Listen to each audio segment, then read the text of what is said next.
Today we're installing the EcoFlow Alternator charger in the GX460. We're going to be mounting it to the Bison gear Molle panel in the rear. So to get this started, we're going to need to remove that little plastic panel right there, that little circle. You're going to want to pop that off with a trim tool. And once you take that off, we'll have access to remove these side trim pieces. These are a little difficult to remove. You just need to use a little bit of force. I took my trim tool and slid it underneath and was able to pop them off. This is what it looks like once you get that trim piece off. Same for the front. There is a connector under the front piece. So after you pop it off, just be careful. You'll need to undo that connector before you can completely remove it. Next is going to be the grab handle behind the driver's seat. You'll want to remove that grab handle. And then next is we are going to remove this plastic trim cover for the seat belt. I was able to use my trim tool and just pop that off. Then you'll want to remove the bolt holding on the seat belt.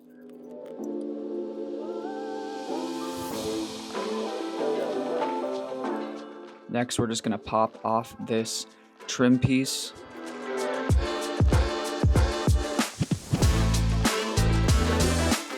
This comes off fairly easy, just need to pry it.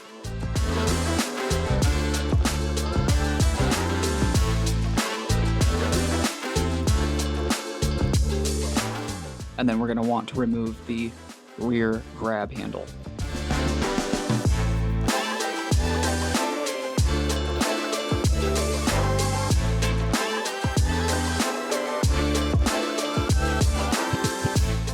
Once that's removed, we're going to want to remove the bolt holding on the rear seat belt.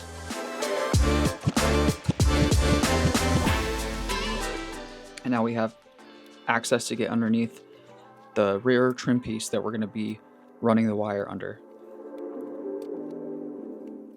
I chose this location to drill my hole, that way I can run the wire directly up to where the alternator charger is going to get installed. I used a unibit and drilled out about a 1/2 inch hole.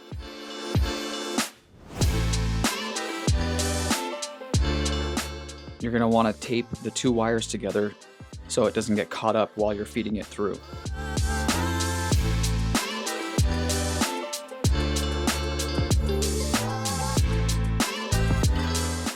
Next, we're going to feed the wire through.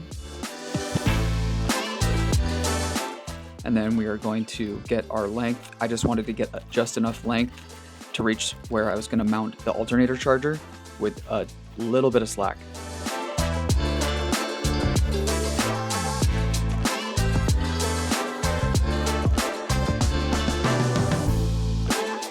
Once we have our length in the back figured out, next is feeding the wire under the trim pieces that we took off. I was able to feed it through this metal section just to the left of that white plastic piece.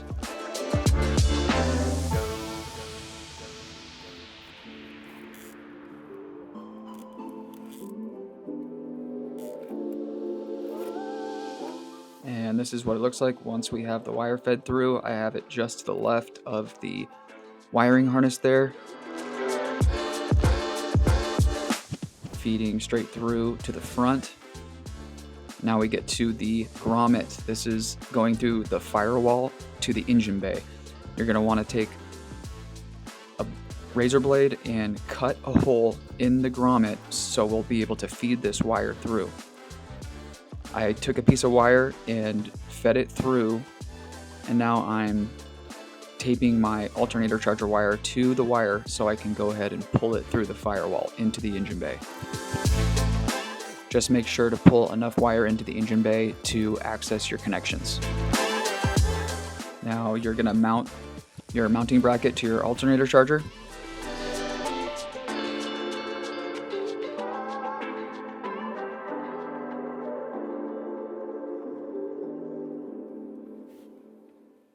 And go ahead and mount your alternator charger to your Molle panel.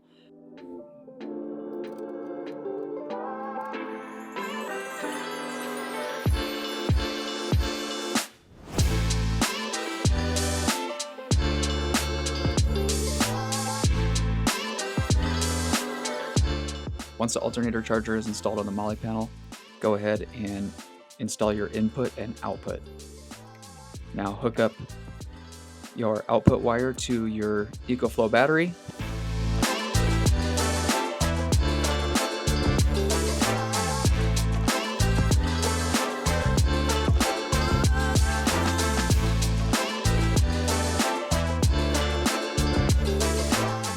Now I've started the vehicle, everything is hooked up.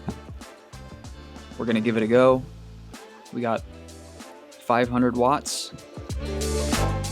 This will do up to 800 watts. I just like to run it at 500. EcoFlow says that it's safe to run it at 800 watts. It uses the excess power from the alternator, but I choose to run it at 500 just to be safe. All right, here we have it. Stealth install of the alternator charger. Here's the wire running through the front and into the firewall. So when I went to put the trim pieces back on, I noticed that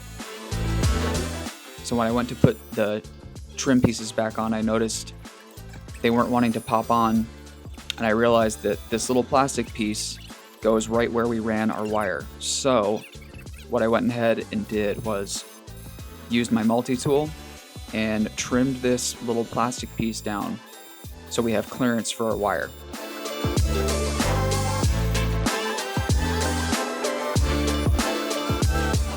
After doing this, I was able to get the trim pieces to pop on. They're nice and secure and everything fit up perfectly.